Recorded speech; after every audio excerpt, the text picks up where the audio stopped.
Don మీడియాకు స్వాగతం. ఆ టీచర్ డ్యూటీ చేసేది నెలకు 4 రోజులు మాత్రమే. జీతం మాత్రం 1,00,000కు పైగా. పక్కదారి పడుతున్న బియ్యం ఇతర వస్తువులు. ఏలూరు జిల్లా వేలేరుపాడు మండలంలో కోయిదా పంచాయతీ పరిధిలో పాపికొండల్లో గోదావరి నది ఒడ్డున మారుమూల చివర గ్రామమైన పేరంటపల్లిలో ఉన్న ప్రాథమిక పాఠశాలలో పనిచేస్తున్న సురేష్ అనే ఉపాధ్యాయుడు ఆ ఊరిలో చాలామందికి తెలియదు. అతి చిన్న గ్రామంలో ఆ పాఠశాలలో 10 నుండి 15 మంది విద్యార్థులు 1 నుండి 3వ తరగతి వరకు చదువుతున్నారని రికార్డులలో ఉండగా, 6గురికి మించి విద్యార్థులు స్కూలులో కనిపిస్తున్న పాపాన పోలేదు.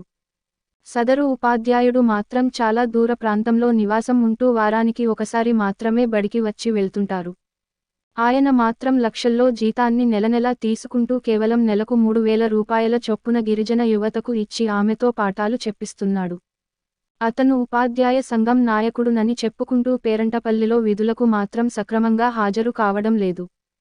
అలాగే అంగన్వాడీ కేంద్రం టీచర్ల, ఆయాల మీద కూడా పర్యవేక్షణ లోపం వల్ల పిల్లలకు భోజనం ఇతర అవసరాలకు ప్రభుత్వం సరఫరా చేయిస్తున్నా, నిత్యవసరాలు బియ్యం కూరగాయలు సరుకులు గుడ్లు పక్కదారి పడుతున్నాయని ఆరోపణలు రావడంతో Kota Ramachandrapuram ITDA special officer Kiran Kumar ఇటీవల ఆకస్మిక తనిఖీలు చేయడంతో ఈ విషయాలన్నీ వెలుగులోకి రావడంతో ఆయన రిపోర్టులు తయారు చేసి బాధ్యులపై చర్యలకు ఉన్నతాధికారులకు నివేదిక పంపినట్లు తెలిసింది. అధికారులు ఎలాంటి చర్యలు చేపడతారో వేచి చూద్దాం. విశ్వసనీయ వార్తల సమాహారమే మన డాన్ మీడియా. మరిన్ని వార్తల కోసం మన డాన్ మీడియా ఛానల్ను సబ్స్క్రైబ్ చేయండి. మరికొందరితో చేయించండి. ధన్యవాదములు.